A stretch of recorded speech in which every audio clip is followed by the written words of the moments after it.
I grew up in Hackney in East London. It was a very poor part of East London, and it was very racially mixed.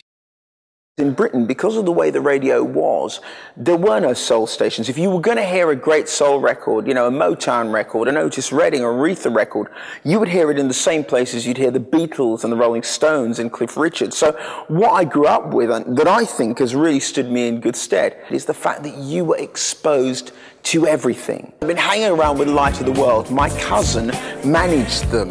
And so we owned a record shop, and at the back of the shop, Light of the World used to rehearse. I put this group together. We called it Linx. We had no money to gig.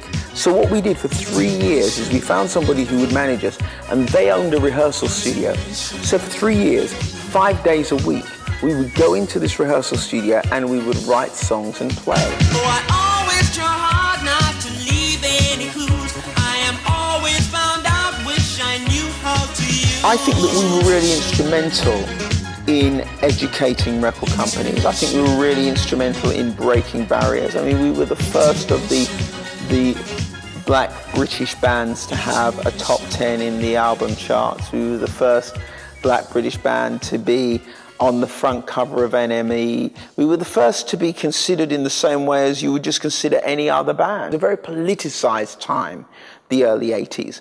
So we wanted to slightly reflect that as well.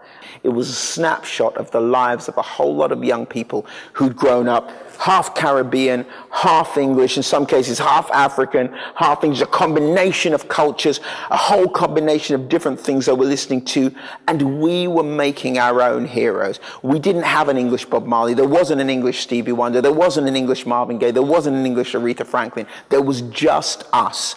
At that time, if you were black making black music, getting played on the radio wasn't going to be easy.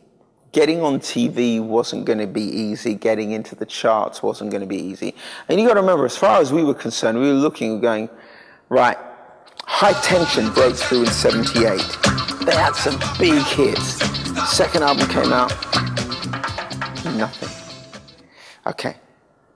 Other groups were breaking through at that time. You know, Candidate broke through, same thing. So if you had more than one hit, you thought, you know, I'm riding a train and it could be derailed at any moment because black groups just don't have hits. But at the time, it was the case that if you made music, how you were perceived, how you were sold, how you were promoted, the budget that was put behind you was entirely determined by your skin color.